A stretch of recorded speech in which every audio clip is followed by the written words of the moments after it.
Good afternoon and welcome to everyone. It's my great pleasure to welcome Mr. Movlan Pashayev in ADA School. Mr. Pashayev, as a distinguished professional and an inspiring leader, your accomplishments and insights make was a truly exciting occasion for us. We are honored to have you here to share your experiences, which I'm confident will be very inspiring to our students. Thank you for joining us today. Thank you. Where do I start? So you don't mind, we'll spend about 5 minutes I'll tell about myself, who I am, what I've done in this life, and what's my ambition, my aspirations, and then we can move to the question. If you don't mind, yeah, ladies. Of course. Yes, okay. So I was born in Baku 48 years ago, so yes. And my parents are doctors. They also met in Baku Medical University. At that time, it was Azerbaijan Medical Institute. So they're quite young. After they finished after they graduated university, they were sent during the Soviet time, and it was a Soviet time. You know, the doctors and actually pretty much any profession, they were in most of the cases they were sent somewhere. Yeah, they didn't really have a choice in many cases. So they were sent to Ganja. That's what I spent 10 years, actually, from my entire school I spent there. Then in the early 90s, I went to Moscow. That's one of my say stressful experiences was. And I was 16 actually. I finished the school early. I was 16, and I always wanted to be a journalist. So some of you probably as well. So I was dreaming about being a journalist, so we went to Moscow Institute of International Relations, GIMO. Probably some of you heard. It's one of the best actual universities in the world when it comes to international relations and international law, international journalism. Right in the time when I was in '91, when I was taking my exams, the admission exams in Moscow, the Soviet Union collapsed. So I ended up with basically me and my father. We were in Moscow. Our passports, and I already had the passport. 60 years old in Soviet time, you would get a special like a red passport. So we were already citizens of the country, which didn't exist anymore. So that was one of the shocking. I mean, imagine, right? So you were the part of the huge empire, very strong empire. Yes, weakening empire. It was definitely getting weaker and weaker every day, but still it was part of the empire. And I said overnight, and literally it happened overnight. Yeah, that empire didn't exist. So 15 different republics went their own way, proclaiming independence and so on and so on. So in the middle of my exam, so we were thinking, okay, what should I do, and what we should do, and then okay, we made a decision. It's better go back to Azerbaijan, and because you didn't know at that time what's coming. Yeah, I mean, will we be citizens of what, which country? So that was my first encounter with the geopolitics. And so I went back, and at that time, Baku State University was opening a new faculty, International Law Department, international faculty. So, and then I was told, listen, I don't think you have a choice. So there is no international journalism. At that time, said, okay, so that's as close to international as you can get. So it's shocking. Just less than 30 years ago, you look at the opportunities that the school students have in front of them here, overseas, and in Azerbaijan, even in Azerbaijan or the region, you can choose hundreds of the different specialization or universities. And then at that time, I was like, that's it. That's where you're going to go. That's where you're going to go. But I was really lucky and then it ended up that I would have probably been a really, really bad journalist because I didn't have that skill. Apparently, but I didn't know. I was when you were young, 16 years old, and some of you actually after 16 or 17 years old. So I was at your age. I was dreaming big. Yeah, I'll be a journalist. I'll work for, I don't know, CNN or BBC, whatever, and I'll write this article, that article, and so on. Then I really started writing articles, but again, not as a journalist. But then I said, actually, no, that's not my natural ability. So that's actually one of the second lesson I learned is you really need to strive for something, you really need to focus on something. Where's your natural abilities? That's very important. So trying to do something which is not natural ability is usually, again, my experience, usually is going to not going to give you the results. But we'll talk about the big question is again. I'll talk about this is how do you find out your natural ability? Yeah, I'll talk about actually my daughter's experience as well. If we have time, sorry. I mean, sorry if I'm breaking the protocol, ladies, but yeah, okay. So yeah, so then Baku State University, studying there, ups and downs, and then the 92, 93, probably one of the worst years in Azerbaijan. Yeah, it's in many respects. I mean, you can't imagine the war with Armenia, and which we're losing at that time. Several coup d'etat, yeah, when the government changed. Several attempts of coup d'etat, of coups also happened. We were always under the risk of being dragged, literally, and I saw the people, the young students, dragged from the streets, from the public transport, put it in the cars, sent to the front lines. Those happened, yeah.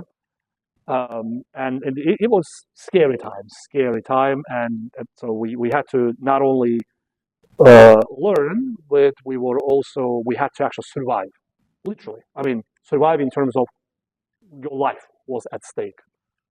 Again, I don't talk about the deficit with the essential food. To get the bread from the store, just normal bread, you know, one piece. Yeah, we had to. I mean, there were nights when I had to wake up at 4 a.m., 3 a.m. to go and stand in the queue. Literally, that's what's happening in 91, 92, 93. What started to get a little better. So the crazy year. So it's in fact the question was, okay, what do you do actually? Do you keep studying? Do you keep developing your own skills and knowledge, or you actually simply survive? Yeah, big questions at that time. So, but we were young, still young, by the way. Uh, yeah, absolutely, always keep that, regardless. There are a lot of energy, and yeah, so so it was for me it was conscious decision that the only way to survive, not only uh, to find the bread in the morning, which was important, of course, because you need these physical needs as well, you need to satisfy, but also is the what you're going to take you further, what you elevate you is actually, I want to say knowledge, yeah, at this stage. Although knowledge is not an end of the world, but anyway, we'll also talk about this. So, the 5 years passed, and then in my last year in university, first I met my wife. She was also in the same international law, but 1 year younger, so that was also big. Again, very, very probably not so relevant, but I was 18 already when I started, which actually was for me is a big life-changing event, and we're still together, obviously, for after what 30. God, I don't really remember. Years, yeah, 30 years, 31 year, um, and then it was interesting that we actually, despite all the challenges, we had probably one of the best teachers I've seen in my life. So because I have the luxury of coming here, seeing the teachers here, great teachers, great tutors, and so on. But at the time, we probably were lucky to get the best of the Soviet education. Actually, again, I won't go into a lot of details, and there's a lot of argument about the Soviet education versus Western education, which is better or worse. I never engage in these arguments here because they are counterproductive, and there are pluses and minuses for each side. So, but anyway, so we probably had the last ones of the Soviet teachers, Soviet curriculum, discipline, I would say at that time, and then although Baku State University, the auditoriums, the classrooms, actually there were no classrooms, literally. I mean, no heating, no water. I apologize, but the toilets weren't working. So, and if you've ever been to Baku State University, it's huge. I mean, it's you have to run here and there. Lifts, of course, not working, and so on. I'm coming here. It's like it's completely it's parallel universe. Anyway, but yeah, that's a little lucky in terms of really getting probably great education and actually good support from our teachers. So Some of the teachers still they practice. They either they have their own businesses in some cases. Some cases they still teach in university. I know. Um, so and in 1996, I still remember. So my English law teacher, Gülzar Guliyeva. Some you wouldn't know, but I'm sure. Yeah, there's one of most. Yeah, you would know. Gülzar Guliyeva is one of the best recruiters in Azerbaijan. You'll probably see her when you start looking for a job and talking to recruiters. It's quite likely you'll see her maybe either talking at the events or just. And she was my English teacher. She said, "Okay, I mean, we have this company which just opened in Azerbaijan, and why don't you join?" As we're looking for librarian. I still remember. So we're library, right? So that's where I started. Okay, why don't you come and join? I had no clue. And, she said the name of the company. I like, what? Whatever. I was already married, by the way. So we already married with my wife at that time. My last year, her fourth year in university. And she said, okay. I said, okay, I need money. My parents doctors, and of course, I mean, the stipendium was, pennies, literally, impossible to survive. And I said, okay, yeah, absolutely. I said, $300. That's what's going to pay.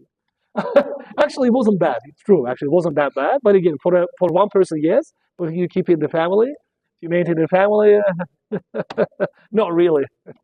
So, and they come and had the interview with that team. The company at that time was Price Waterhouse. If anyone heard about the company, if not, look it up. It's one of the largest professional services companies in the world. And so at that time, now it's called PwC, PricewaterhouseCoopers. And again, some of those who will go to economics or finance or law studies, actually even the computer science studies, technology and so on. So you will definitely need to know, and some of you definitely need to go through that school. Anyway, so okay, we're taking a library, okay, librarian. So we have at that time there were no computers. Computers. Best you can, mobile phones, forget it. The best you can have the calculators. Great machine. When I first time I saw calculator in a school, it was expensive. Calculators were expensive. I mean, you would remember. I don't know, Chinese or whatever calculators. They were expensive. And I said, great. Why do I have to go to my mathematics class? It's all here. Yeah. So all the 10, 11 years of mathematics classes, I don't need it. But anyway, that's a different story. At that time there were the computers. All the laws and the orders, decrees in the world, they were in like printed hard copies like this. So and we had to go and collect from the different ministries those laws and put them in one. So the files and so on. There was huge wall, probably not this size, but half of this size, half of the height and full of the library, the files. Okay, why don't you do it? So I started doing this, and not so successful, I guess, because after 2 months they said, "Okay, now we need you to do something else," and then I became the part of a tax and legal department. So I was lawyer. I was graduating at that time already. So and then the career started going up. Then I went to Switzerland for some studies. In Duke Law School, which I think the part of our partnership, ADA and Duke Law School, but at that time it wasn't. And then I came back, and then another career growth and so on. Then when I was 33, I became a partner. The partner in the companies like this is basically one of the shareholders. I mean, it's a huge company, obviously. And then after 3 years, when I was 35, if I'm not mistaken, 36 maybe, yeah. I became a managing partner. So, and for about 12 years, I was the head of PwC. Look it up. As I say, PwC, look it up. It's a great firm in a lot of respects. And I left the firm after 27 years. A lot of people ask me, 27 years, you're good. Why you left such a great firm? It's a great firm. I mean, the honest answer is the boredom. And I will probably talk about the boredom, because you know what the boredom is, right? Скука. Tarıkçılık. Yeah? In Azeri. Oh, good. Okay, maybe not boredom. But you will get bored. At some point, you will get bored. Yeah, you will get bored. And the question is to recognize that moment. So, I probably recognize it late, that boredom. So what I'm doing now, there are a couple things. So you see the name of the company S3 here. S3. The S3 is a part of the, and I was invited to become the part of S3.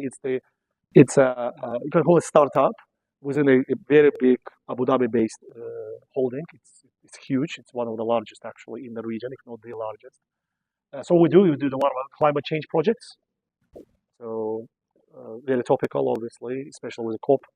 So we're doing climate change projects, and we're also doing the projects around efficiency of energy efficiency, water efficiency, basically helping the governments, mostly the governments, oil companies, utility companies, how to effectively manage their energy consumption and how to become more green and efficient.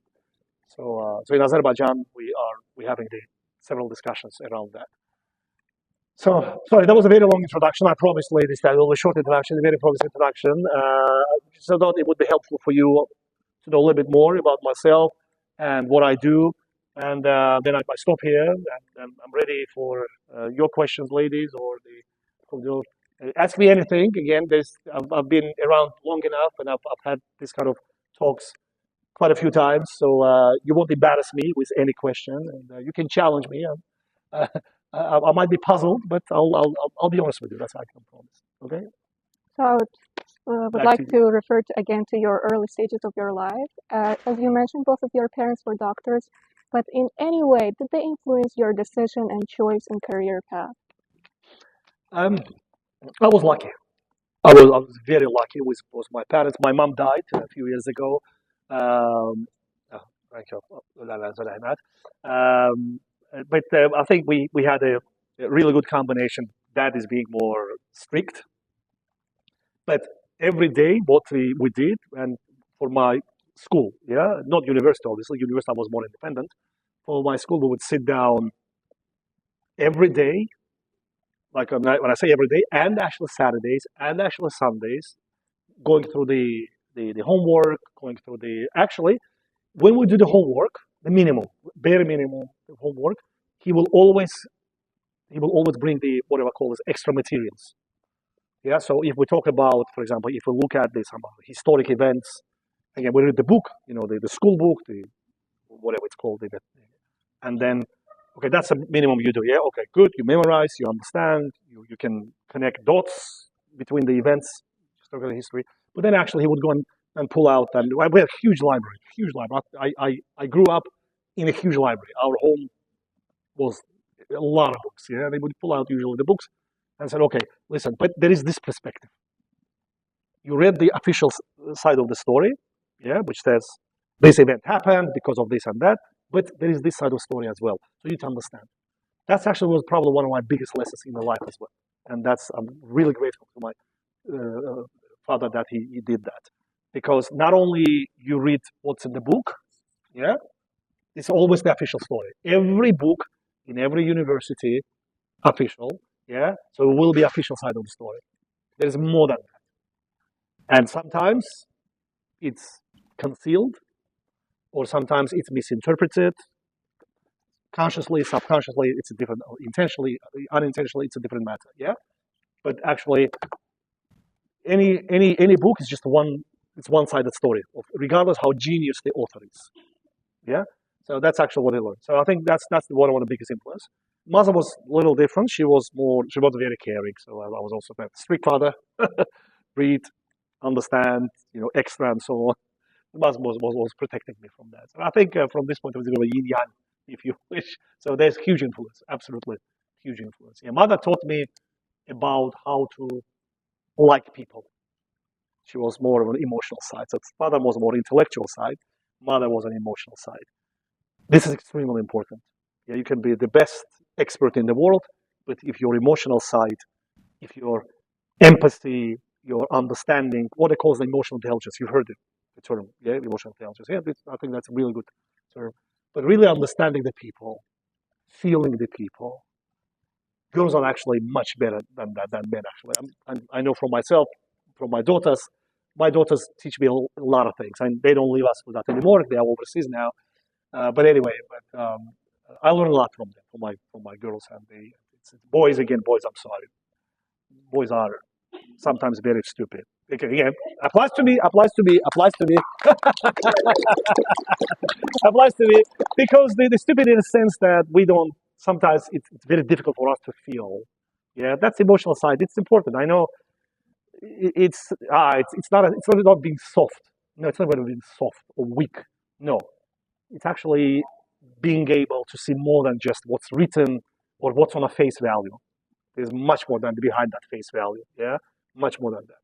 And especially when you get older, when you get your network, you start dealing with people, you'll see there's more than just knowledge. Yeah, there's a lot of these emotional things as well. That's what my mom taught me actually, to be able to see it. Again, I probably not even 10% what I'm supposed to be, but at least I appreciate that part of the human nature.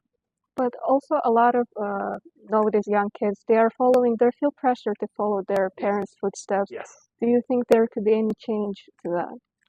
I mean, should they change? Yeah. Firstly, it's your parents are your parents. Their values, not your values. Their natural abilities, not your natural abilities. Yeah. Their network, their knowledge, their expertise, not yours. So one thing you definitely, again, I raised my girls in being very independent. Independent view, independent vision, independent opinion. So they are, and this is consciously, intentionally, that's what I've done. Yeah, and then my wife as well. Yeah, because we said our girls must be independent. Yeah, they shouldn't. Okay, it doesn't mean that they have to say no every time. They have said they give us the hell from time to time, teenage ages. I'm sure your parents also go through this from some of you, or maybe all of you. But it's you're not the copy of your parents, as simple as that. My girls are not the copies of me or my wife. Yeah, that's something you should recognize. You will feel that pressure, probably. I never did, so from this point of view, I'm not probably the right person to ask this question. But I know that a lot of people, a lot of my relatives, my friends, they feel that pressure from parents, from the family. Okay, I mean, okay, you should go through the same path as your father or did. So yeah, just stay independent, my request. But doesn't mean you don't respect your parents. Do respect your parents. Another question is that we have seen plenty of examples of successful people who share that their decision and career path was a coincidence, or they met the right person at the very right time. And I want to ask you that, did you have your own share of luck and coincidence when making that Very good, decision? excellent question.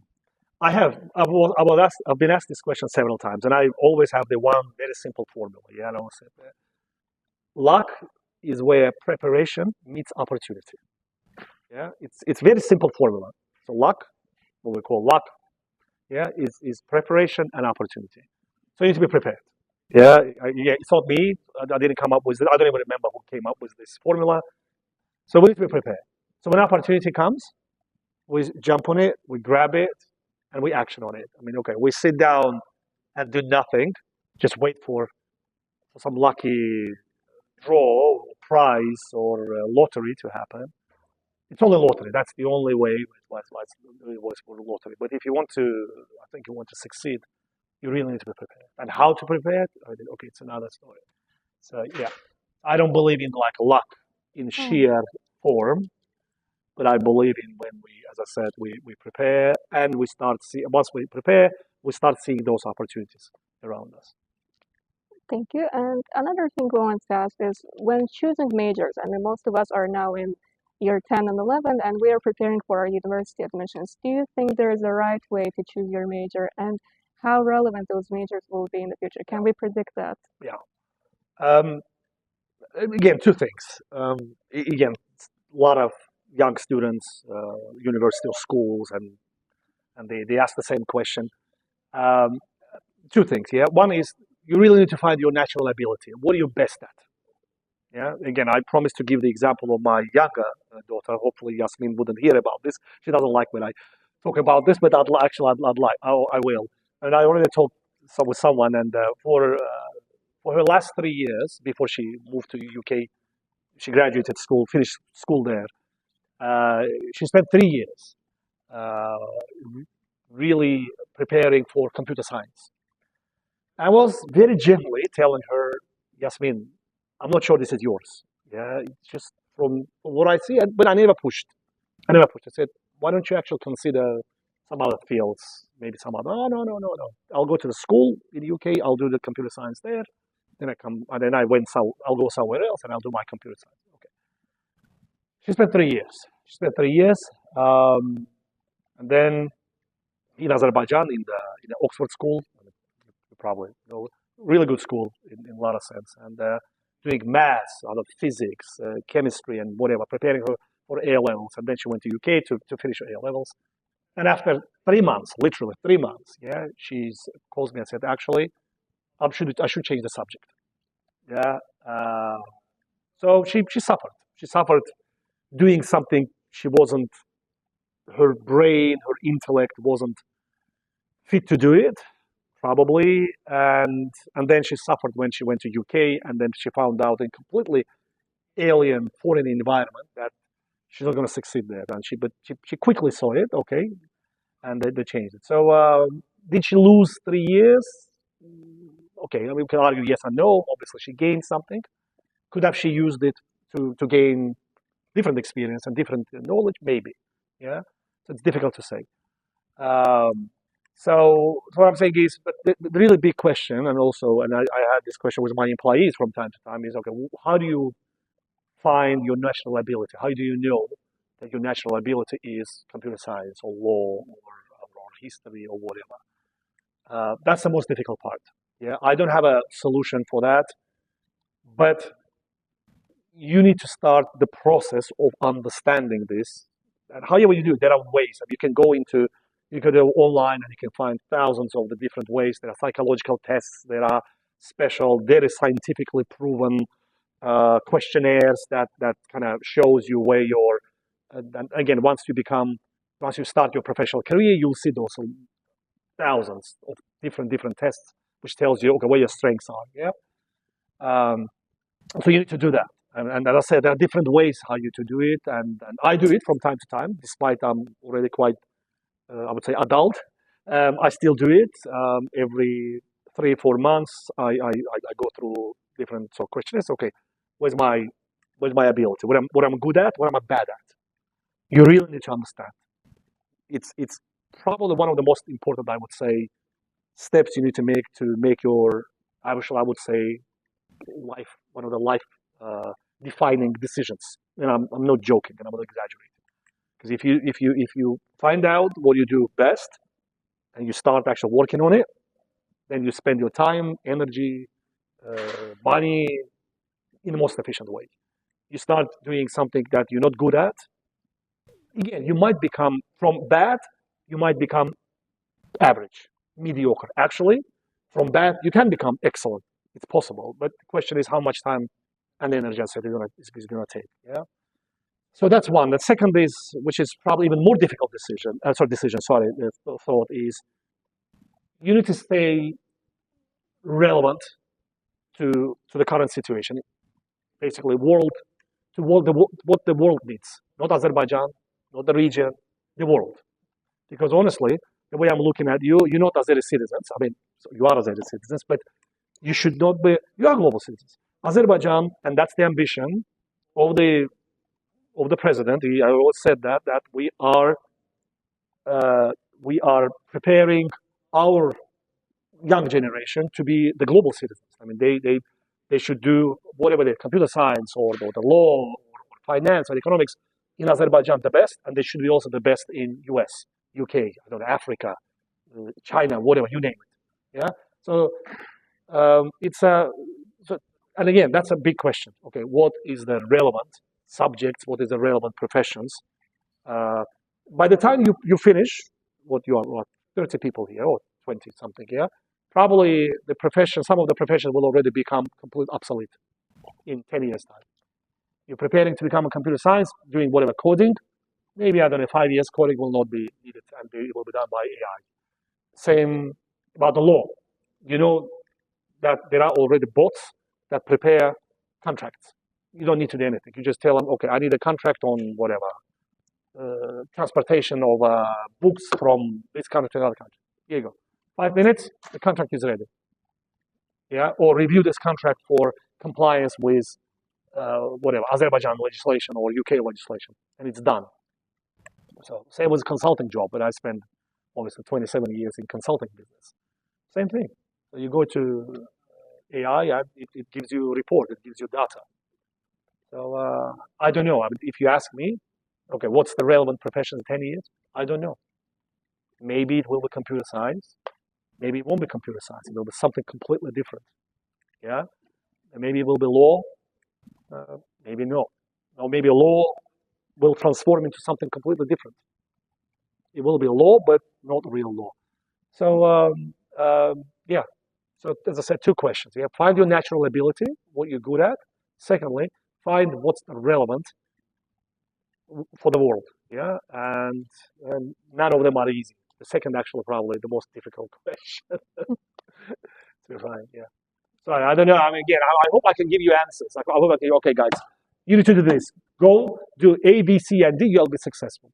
You know what? 25 of you, 25 different characters, 25 different values, 25 different paths, 25 different family situations. Yeah, 25 different ambitions. There is no answer. The biggest problem with university, with any university, and I apologize to my colleagues, is they put you in the box. Yeah, that's normal. They give you books, recommendations, teachers, and we put you in the box. I put you in the box when I teach the class in. Yeah. So and that's what you should recognize is, are you being put in the box? Yeah, and how you're going to expand that box or expand your vision. Very difficult, I must say, but it's very exciting, and you have to spend the time in really understanding this. So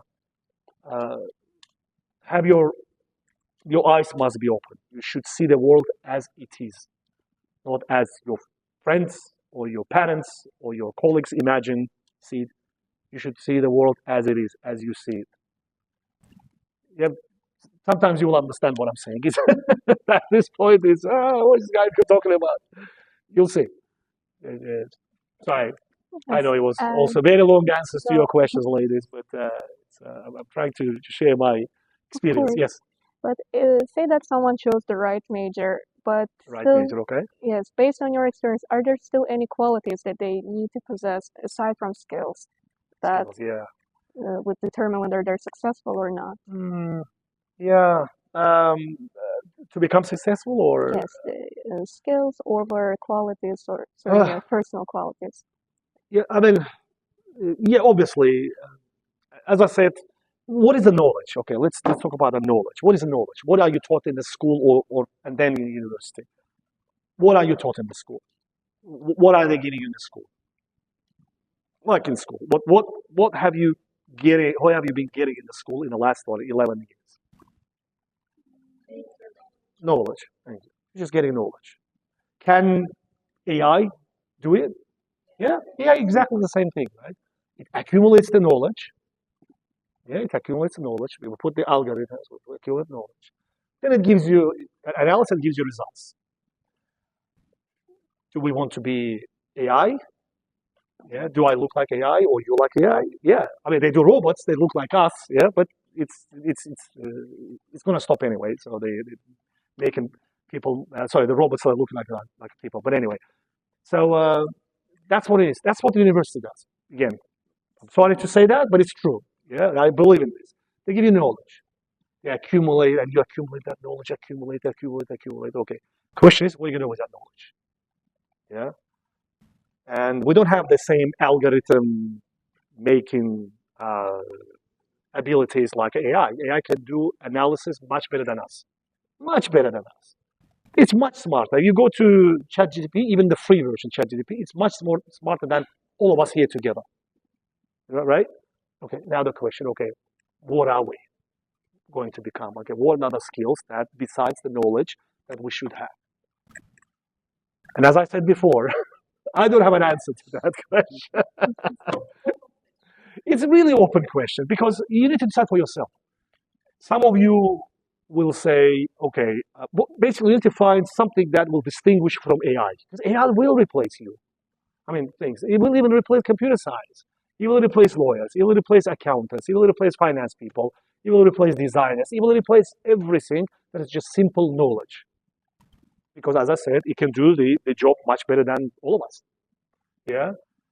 The question is, okay, when do you find that special feature, what AI cannot do?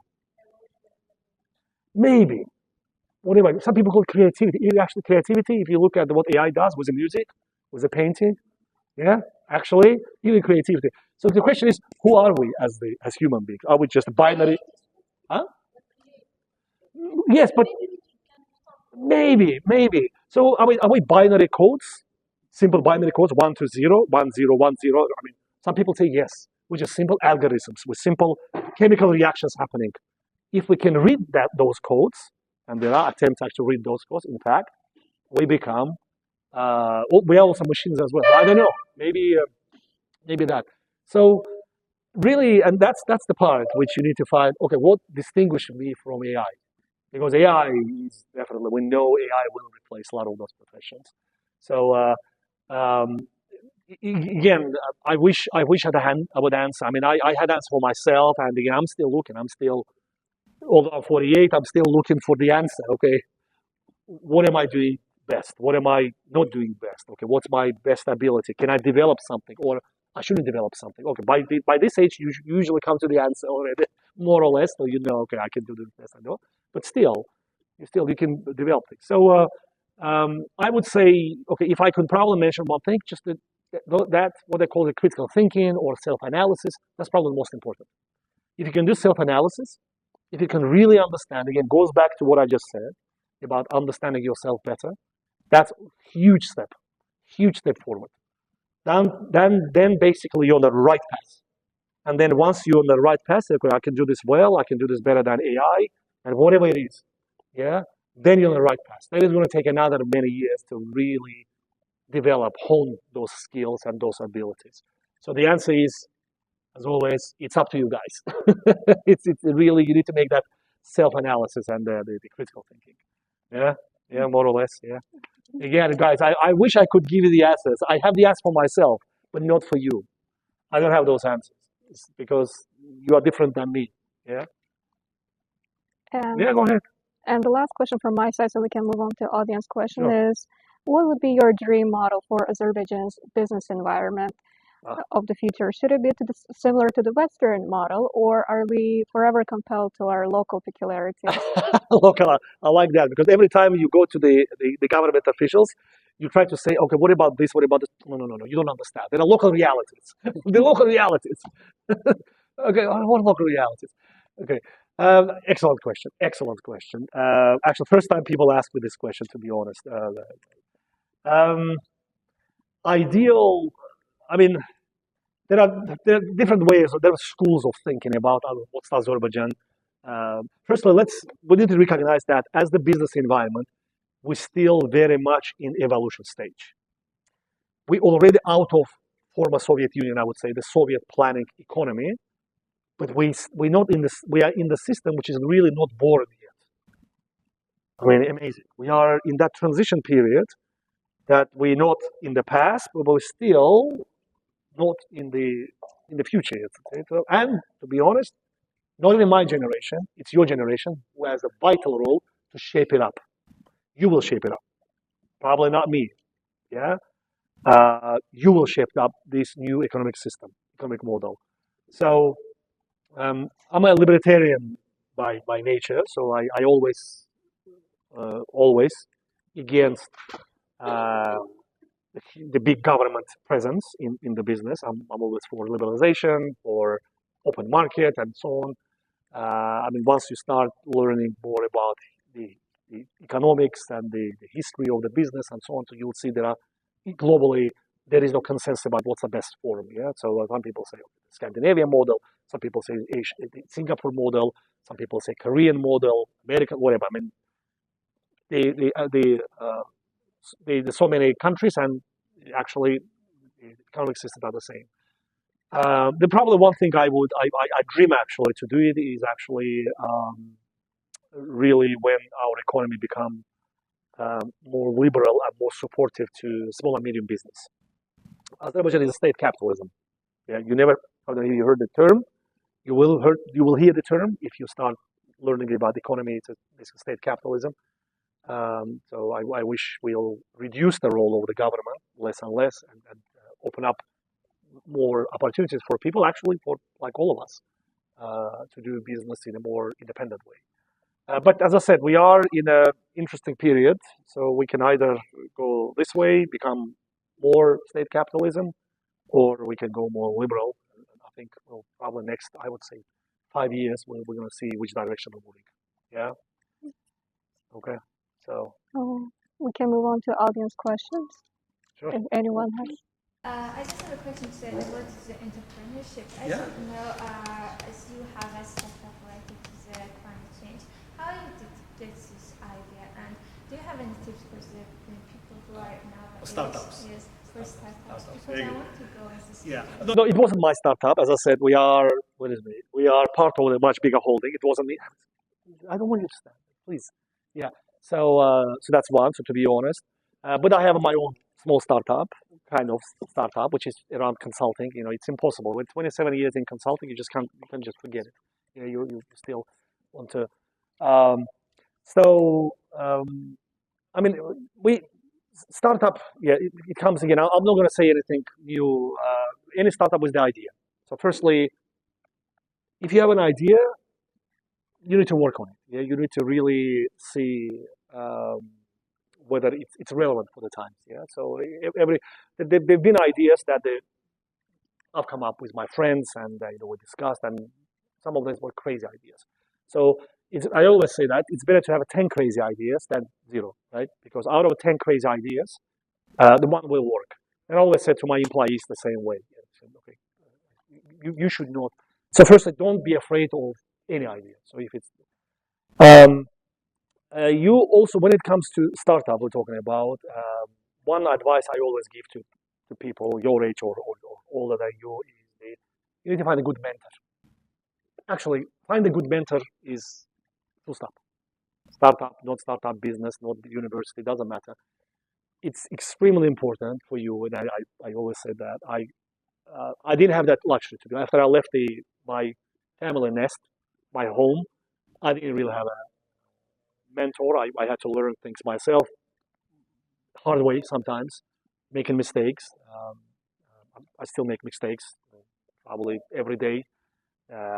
So it's okay to make mistakes. Yeah, you need to recognize them quickly, get up, and yeah, just not repeat those things. But anyway, so find a good mentor, and whether it's business or career or education, extremely important. Someone who can, I mean, not the give advice. Again, even the best mentors cannot give good advice because you is you, me is me. Yeah, if I was your mentor, so I would never give advice. Um, but when it comes to startup, you need to find someone who's already been there, who's done that. Because what you want to do with a startup, you want to make as fewer mistakes as possible. Yeah, especially at this age. Yeah. So I would say probably number one thing, number two actually. First of all, said idea. Don't forget about the ideas. Absolutely work on it. But but you have what they call the sounding board. You heard the word sounding board? No. Sounding board is the term. I think it's American or British term is basically someone you talk, you explain, and that person sounded back to you, says, okay, critiques you, yeah, not criticizes, but critiques you, yeah, to give the feedback. That's the kind of sounding board. That's what it is. Okay, so you need to have someone who can always rely when it comes to some showing the way, the guidance, and experience. But again, don't forget the best mentors. Best mentors never give advice. They never give advice. Yeah, because giving advice is your subjective opinion, your subjective views, your values, your knowledge, and so on and so on. Yeah, best mentors share their experience. They say, okay, when I did this, I did this. Yeah, that's happened. Yeah, so you shouldn't repeat that mistake. And the best mentors maybe they show the different perspective. They say, okay, well, you think that phone is black. Actually, I'm looking at that phone is actually probably gray. Yeah, can you see the gray shades? Oh, sorry, not a great example, shades of gray. Yeah, but anyway, it happened. Okay, so you don't want to. So it's also the sounding board or the mentor, whatever you call it, that someone needs to show it a different perspective. That's what I started with. Yeah, someone who can say there is no only one way of looking at this. There's actually a different way. There may be 25 opinions of the color of this phone. Yeah, maybe. So yeah, I would say these two things. That's actually part of the business question that you asked. Yeah, how the government can support the startups. If you see what's happening in Silicon Valley, for example. Yeah, U.S. not only actually, even you look at what's happening in Uzbekistan, Kazakhstan.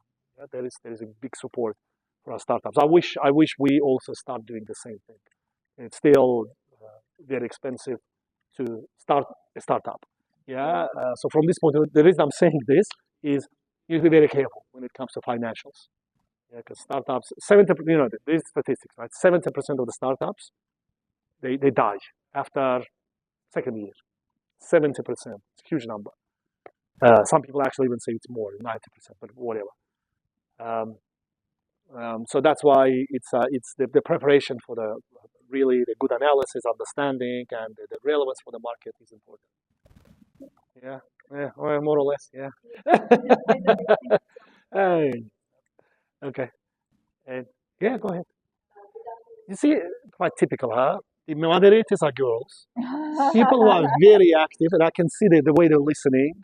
Actually, the girls. It's interesting. I think the gender is something happening in the gender. The boys thing, will leave the room now. Yeah, the boys will leave and they forget about it. They are in whatever, the girls, they are in the drinks, they are in the football and whatever. The future is here. I'm challenging them. I'm Boys, you challenging need to do something here. Exactly. them. I think so. That's why I say, sorry, please. Good afternoon once again. It's really nice to meet you. Okay. So the thing that I'm gonna ask now is more not like question but advice from you, because like from what I see, I feel like you're a person who will find a common language with everyone. Like I can feel it. So and it's very crucial for me now. Okay. Why? Like building network. Okay. That's very crucial for me. Why is it crucial? Because I'm a candidate for presidency in ADA school. Okay, yes, why is networking? Because I think that like finding common language with everyone, socializing and building this network is very crucial. Is that going to help your candidacy? For my work, and for my candidacy also. Okay. So I really want to ask like advice from you. Like, what would you advise me? How to start? Like, when I approach people, what should I say? How to build this network? How to socialize and find this common language? The most difficult question. That's actually really difficult. Like, you think it's easy. You approach people and then you like approach and okay, what should I talk about? That's the problem. So could you please any advice? This is so far the most difficult question, I must say. Yeah, seriously, because the reason is what's her name? Camila. The reason is I am not naturally extrovert. I am not naturally, as you say, you can relate to every person. I had to develop this. Yeah, I was lucky because in my university and then in my job, it required me. But I had to. Believe it or not, I'm very shy by nature. Every speech, and I do it every month. Like in the COP, I'm going to do 4 during the COP times. Yeah. I know, it's crazy. Actually, or even 5. I don't remember even. And this one, every speech is a stress to me, to be honest.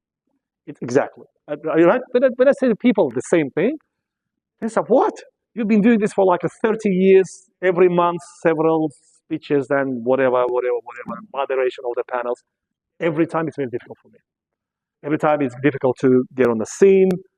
It's a little easier, of course. I mean, I exaggerate a little bit, but you get used to it, of course. But it's sort of my natural thing to come up. And when I in the big receptions, I hate big receptions with a lot of. It's tough for me to approach someone saying, "Hey, my name is Movlan, and I work for this company. What's your name?" And then you start the small talk. Yeah, what we call small talk. So there is no easy way to do it, honestly. I mean, there is no magic, and I'm probably not the best person to ask this question. I mean, you might ask the person who's naturally extrovert, who's naturally talkative, or naturally relating to the strangers, maybe. So I'm probably more than like you, Camila, to be honest. Yeah, also find it difficult. So as I said, it will come with time. It will come with experience. It will. No, I have no doubt. Firstly, is you already identified I mean, I wouldn't say problem, the area for development, we call it. You already identified this. Okay, first I identify the ambition, the need. This is extremely important. That's where it goes back to my natural ability to career progression and so on. Okay, you find that, okay, I need to relate to people faster or closer because it's important for my ambition of becoming the candidate for president, whatever candidates, president candidates, whatever. Inshallah, you will be president candidate one day. Yeah. So it's great. Firstly, you already identified the goal and where you want to go, and you say, okay, to get there, I need to develop these skills. Yeah, so that's honestly great start. And I think everyone should do this. So identify the goal. I really believe in the goals because you need to. If you don't identify the goals, then you start honestly wasting your time and energy to things that which are not important. And so you need to really identify the goal, whatever it is. And I hope that candidacy is just sub goal before some bigger goal. Yeah, that's the way it should be. So and then okay, you say okay, you first identify what you want to achieve, yeah, and then you identify how you're going to get there. Is one of the ways. So it's as I said, there is no magic solution. I had to force myself. You have to force yourself because you are what you are. Yeah, you won't change. Right? I mean, certain skills will be better. You will forget some skills, or you'll develop some skills, whatever. You'll develop some weaknesses as well. Develop in terms of you will make some weaknesses your strengths. That's fine. But probably deep inside, we're the same people, still shy or still insecure, maybe even, which is another big problem. But anyway, so just when you see when you are, for example, like you were at the receptions or even just approaching me here, yeah, some of you were much braver and more courageous. It doesn't make them better than those who didn't approach. That's fine. Oh, absolutely no. Just different characters. Some can do this. Yeah. Some are naturally can quickly approach people. So just think about the goal while you're doing this. I think you not once you understand. Okay, to get there, I need to do this. It becomes much easier. Then you look at this as something more practical, utilitarian, if you wish, something that is actually going to give you. But second thing, and I always say that, if you really want to relate to the person, don't be artificial. Yeah, just be you, with your weaknesses, with your slip ups, with your just be authentic. That's actually how it's going. Okay, you might not build a huge network, but you might build maybe a smaller network, but the people are much more loyal and much more attracted to you. So if you're at a big reception, so the way I did it, so reception or at a big meeting with people and say, yeah, I don't know anybody. I really don't know anybody. Try to find the person who's like you there. The big chances there will be a person like you, like me, like you and me, who also wallflowers. Yeah, sometimes we can be wallflowers. You know what flower is? Wallflower is wallflower. Someone who stands at the big wallflower. Yeah, it's an American term anyway. So sometimes those people, if you maybe actually that's where you start. Okay, you see the wallflower, yeah, call it like me. You see me. Also not talking to anyone. Yeah, exactly. Together we stand together exactly, and then but then we suffer together. That's exactly. So maybe that's what you start. But again, it's about the courage. In many cases, you have to be courageous, and you have to, I don't want to say break yourself. No, you don't break yourself because you want to be who Camila is, right? Or whatever the guys is. But it will take. That's a life. That's a life. We'll have to do things which we don't enjoy in many cases, and then that's the. You haven't been hit by life, right? None of you, but you will be.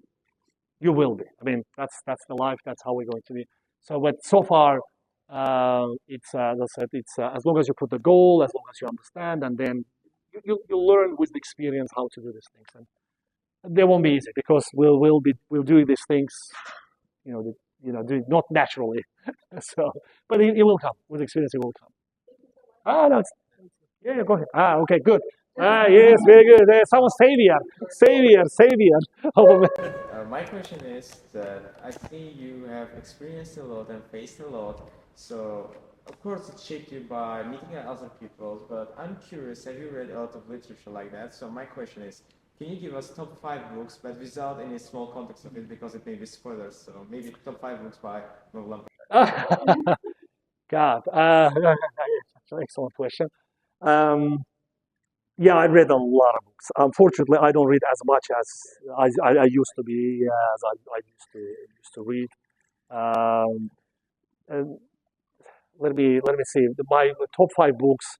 Where do I start? Actually, interestingly, I tell you, it's you probably won't expect this, but the books which really, uh, and I read there's a lot of those during my teenage time, is the which but actually left a impact on me. I mean, you'd be probably surprised. Actually, by Stephen King. I don't read him anymore, but those books. And again, some people say, "I just horror." He's horror. He's not horror. He's the one who explores human nature. He's one. Okay, he's in own way, his own strange ways sometimes. Yeah, but he's the one who really explores the human emotion, human attachment, and the. So if you can read the books again, not necessarily horror books, and he has a lot of what I call is the real books without any fantasy or anything like that. So that actually left me a lot of inspiration.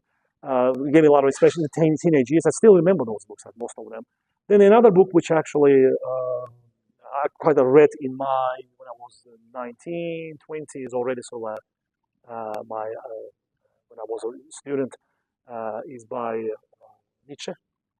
You've heard about Nietzsche, right? A German philosopher. Yeah, extremely difficult to read. I found it very hard time to read it, but his philosophy made a huge impression on me.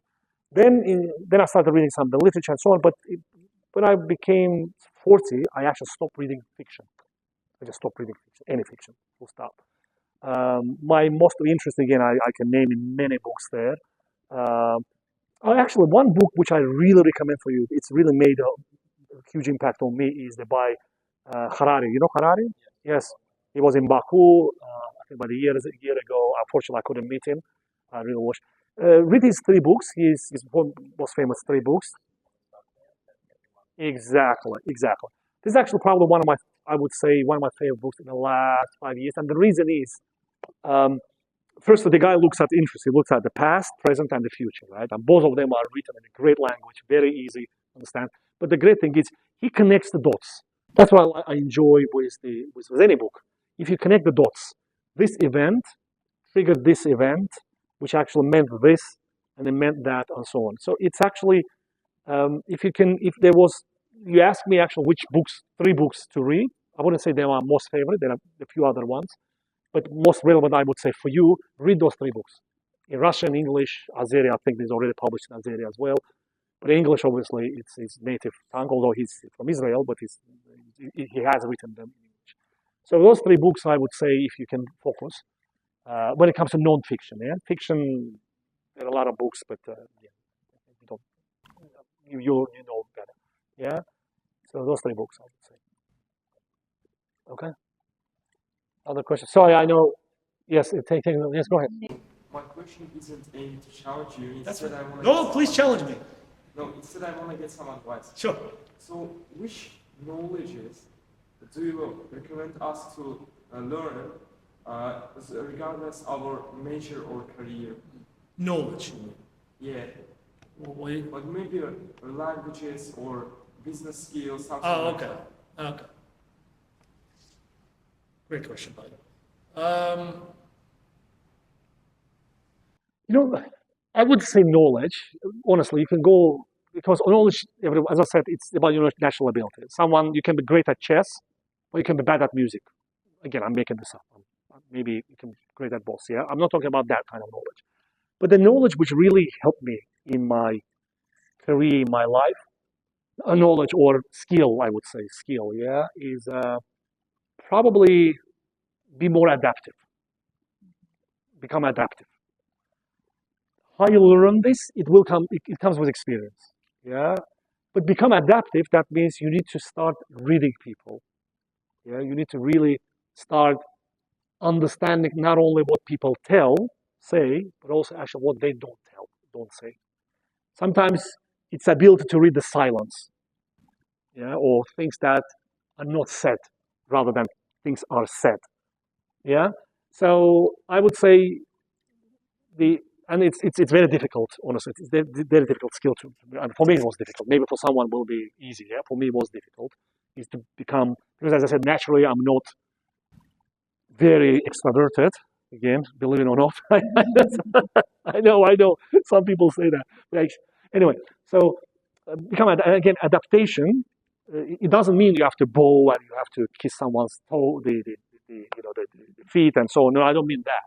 I don't mean really making an effort to understand the person, because as I said, the 25 people, very different. Sorry, so you mean we have to like dive into psychology? Thank you. Pretty much that's what I said. That's one of the things, more or less. No, he's good. He's good. I think he got it. He got it. So I take the words back about the boys. Okay. Okay. Good. You saved them. True. That's what I spent actually. That's a good point. I didn't want to answer with this, but I think you triggered this. Is really understand when it comes to the one of the most favorite books actually. It's those that are on the psychology. Really understand how the brain works. It helped me a lot. Just to understand how naturally our brain works is helping to understand why, what's her name? Farid. Why Farid says or does things the way he says and does things, or he doesn't do things. Yeah. So it's not because he's good or bad. It's just because that's the way his brain works. That's the way his conscious works, cognition works. Yeah. That's how it works. So that helps. So if you can read, what's her name? Yeah. So one of the actually, I'd like to add at least if you can read any book, simply written like what they call popular scientific books now, very popular sort of the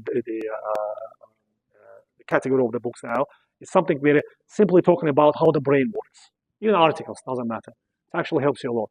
So exactly. So you need to understand the brain works. So why some people do things the way they do it. There's a behavioral things, and the whole. By the way, that's something AI cannot do, at least now, maybe in 5 years they'll do. It's about behavioral science, behavioral economics. There is why people behave the way they behave. Because there's behavioral economics, business, there's behavioral sociology, because there's recognition that we need to understand why the brain triggers certain reactions to certain things. Why people buy iPhones, not, I don't know, the Russia-based phones, yeah? Is that because it's better or not, or why people prefer, for example, again, iPhones of this color or not the other color. So that's economics, that's how the business, but not only, pretty much every way now. So yes, but yeah, going back to what I was saying is be adaptive, and how you become adaptive, understanding the people is really listening to people, and really, just try to do that. It's try to focus just 5 seconds on someone's talk. Me and Farid, yes, we're talking. Just for 5 seconds, try to focus just on me.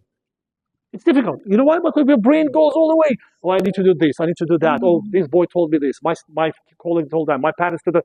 Because your brain is full of thoughts. Noise.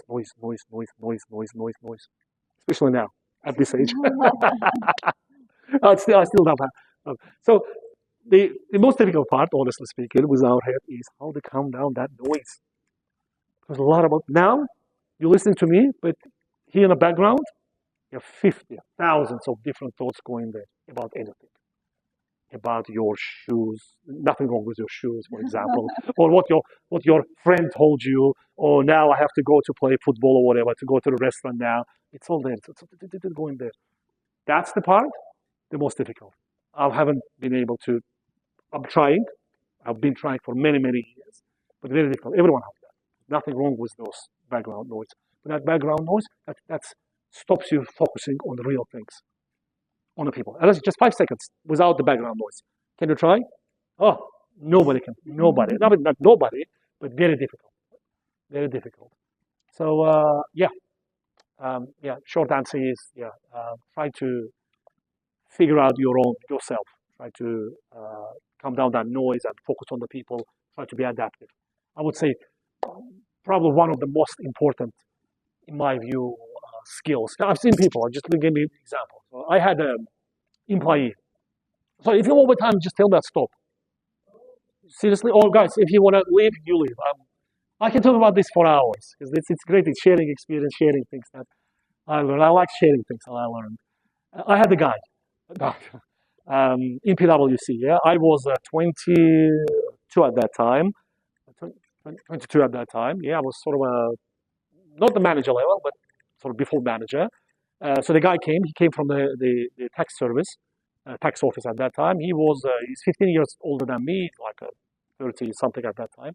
Very experienced, very smart, really, really smart. I would say probably one of the best tax lawyers in Azerbaijan. Still is. I'm not going to tell you the name, obviously. Um, uh, so he comes, and we kind of on the same level. Yeah, in terms of his age, his experience, much, much, much, much higher than me. Yeah, I'm a kid in front of him, literally, in terms of age and in terms of my knowledge. But over the time, you see that he pretty much stays on the same level in terms of his career progression, and I go up. And I was actually thinking, I mean, the guy is smarter than me. He has better connections. Yeah, he has definitely better knowledge, experience, and so on and so on.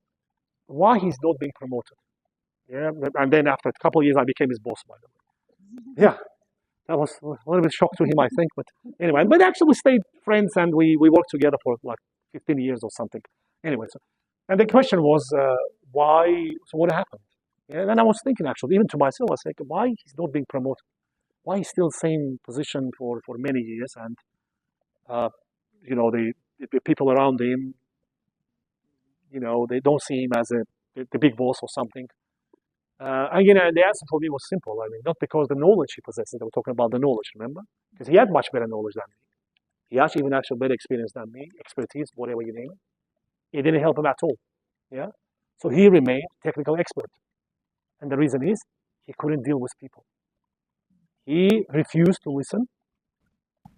He refused to be supportive. He didn't refuse to share. I mean, he was okay. He was very sharing. He was explaining people and so on and so on. But the way he was doing this, Farid, was really not the people were enjoying this. Yeah. So sometimes he could say something bad. Sometimes he could sort of completely brush off someone's achievements, and not because he was a bad person. He was just a bad person. So actually, then I came to the conclusion actually because the guy simply cannot listen to the people and cannot understand what the people are trying to tell him. Yeah.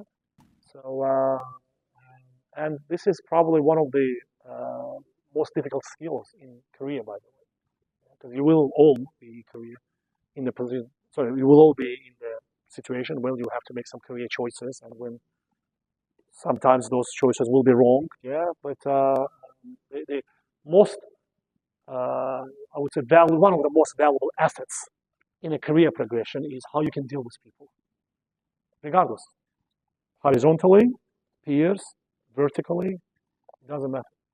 And that's again goes back to what I was saying: to be adaptable, to be able to listen. So if someone tells Farid, you are a bad, whatever, lawyer, for example, yeah. In the question, okay, the first reaction is you are the bad lawyer, you are the bad guy, you don't understand, you don't appreciate who I am, yeah. Okay, fair enough. It's a natural reaction, yeah. You know natural reactions where they come from. Talking about the brain, you know what natural reactions come from? Yeah, but exactly where? Here. Here is a small part of the brain, reptile. It's called reptile brain. Read about it. Reptile. It comes from reptiles. Do you know what reptile is? Lizards, dinosaurs, and so on and so on. So that brain is responsible for two reactions. Yeah. So when we see the danger, what do we do when we see the danger? We either fight or flight. We either fight or we run away. I mean, some people say the third reaction, which is freeze. Yeah, I mean, it's possible. That's a third option. Yeah, freeze. Yeah. So you see that small brain, which is like millions of years, comes from the reptiles, animals, still rules us, still causes the reactions. So first time I'm going to say, boys are stupid. What's your reaction? Huh? Me? Stupid? You stupid. Huh?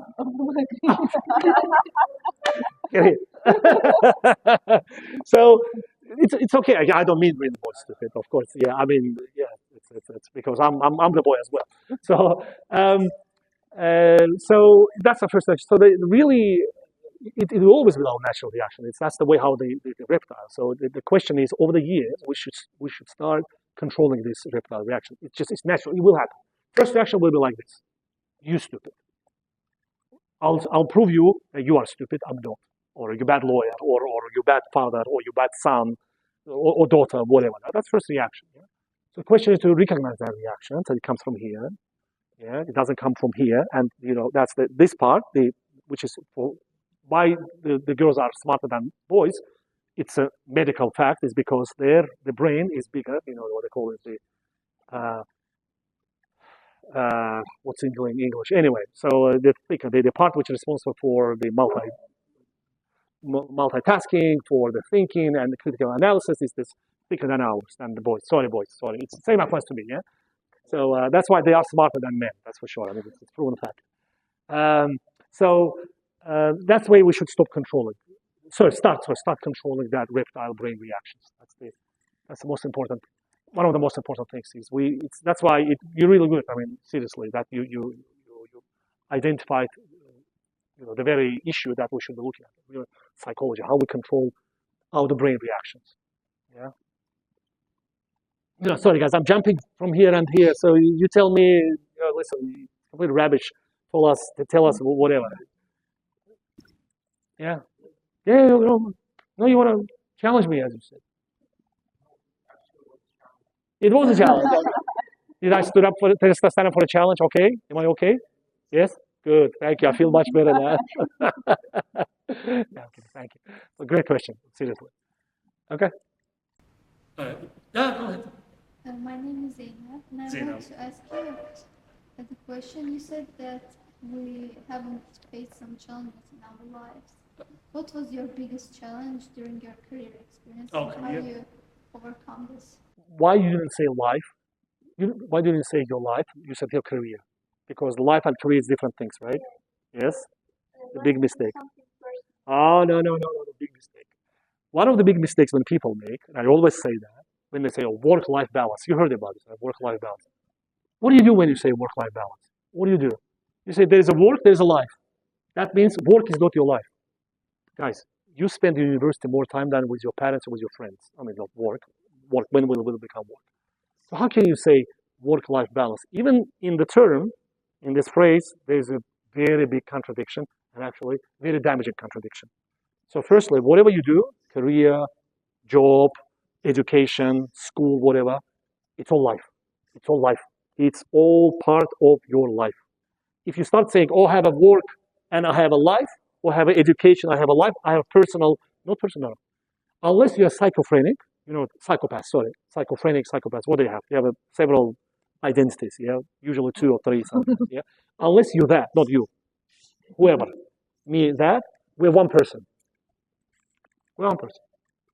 You are one Zainab, one Movlan. You're not like, oh, I'm Zainab here, I'm Zainab there. Same person, same values, same views, same opinions. Okay, yes, we go to the work or university, we have to adapt. So I obviously with my parents, but it's different. It's a mask. It's a mask we wear. Yeah. So with Zainab, I'm whatever, the tutor now or teacher, whatever. Yeah, okay, that's the mask. I go obviously speak with my daughters, and sometimes I do tell them actually I'm a teacher as well. But okay, I can't really get rid of that quickly. But anyway, but it's just a mask. Inside, it's the same person. It's you, Zainab. Because you're one person, right? You're not several Zainabs. I think. It's only mask. So anyway, so that's what I'm saying. So that's why I stopped you. I said, if you want to really know the challenge, you don't say the career, the life is different person, all together. And that's one of the biggest mistakes people make. They start distinguishing. Then they start hating something. They either start hating their personal life, they start hating their work life because it's different. It's not me. No, it's you. Anyway, so to your question, because it's a very, very important point for me. So the most difficult part, actually leaving the firm, if I take the most recent, I've had many. I've had many bumps. I have many ups and downs. I've made mistakes in my life, quite a few. But the most recent one, probably when I left the firm, when I basically left the firm, PwC, when I was great career, and financially was really good, stability and so on. And I was going through difficult times. And I thought okay, I leave and things going to be like this, and now I'll do something else more interesting. But for minimum a year, I mean, it's recent. That's what I'm saying. It's still painful. I was going through very difficult times. It's okay. Did I make a right decision? What should I do? Will I be able to, the financially sustain the family, and so on and so on. And I was going through all kind of that circle of thinking, overthinking sometimes. The bad thoughts, good thoughts, bad thoughts, good thoughts. It was a bit of a roller coaster. You know what a roller coaster is, yeah? Roller coaster. So, but I'm never sorry. Actually, I did it because if I didn't leave, I didn't have a chance to really do things that I'm doing now. But it was a difficult time because you make some decisions and then you thought about everything, and then something new comes up, something completely new. Which that's life. I mean, you make plans, you make predictions, they never happen. Never happen.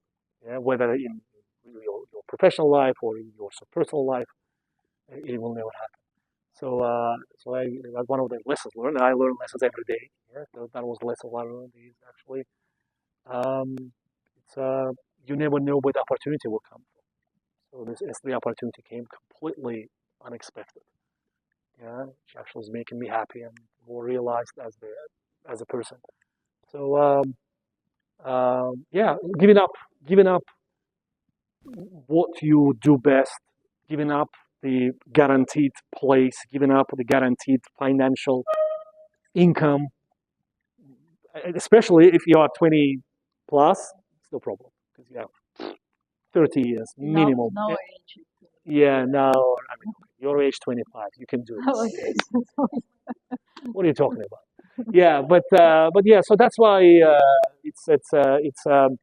it was tough. But again, you won't face this until you reach the 40. And I think at age 40, it's an interesting age. Okay, too early to talk to you about this, but that's the age when you will start seeing, a little bit different experiences in life, different ways of seeing things. Yeah. So yeah, that was the most recent experience for me. Sorry, guys. Whenever No, you I stop, think just Asher has a question, maybe last one, yeah. right? Yes, okay, go ahead. Listen, I'm gonna leave anyway. So before you get to it, I'm gonna leave my phone here or here on the paper. I always do that when I do not a huge conferences, of course, but in a more smaller groups like this. So you feel free to take the phone, to take the number. Sorry, not that don't take the phone. Yeah, take the number, and if there is anything I can help, whatever, share experience. Again, I don't give advice but I can share with you or show a different perspective. So two things you can expect from me: show a different perspective and that share the personal experience. That's it. I don't give advice, not even to my daughters. So, but that's more than happy. Yeah, sorry, please. So I wanted to ask, as an adult, you probably had a lot of choices or options in life. Is there any you regret a lot or want us to be careful with? The only regret, again, not specifically. Firstly, probably I was lucky because the choices I made, even starting from going when I was 16 from Moscow University to Baku University to do a law. So I think I was lucky that again, we can talk about what the luck is, but anyway, that's a separate discussion. But probably the one I really, really regret, not the one, sorry, the only thing I really regret, and I regret about every day, is when I do something, when I lose the time. We always think we have a time. Even you now think at your 16, 17 18 years old age, you think I'll have time. You don't. Every day that is spent unproductively, that is the waste of whatever. And we will do that. I mean, of course, every day I'll spend my time not productively. I'll waste it to some completely stupid things. I don't know, internet or speaking with someone. But anyway, I think it's a time actually that I regret. So I wish and that's it. That happens every day. Yeah, Because I make mistakes every day. Yeah, so I spend the time unproductive every day. So the only thing that we cannot take back.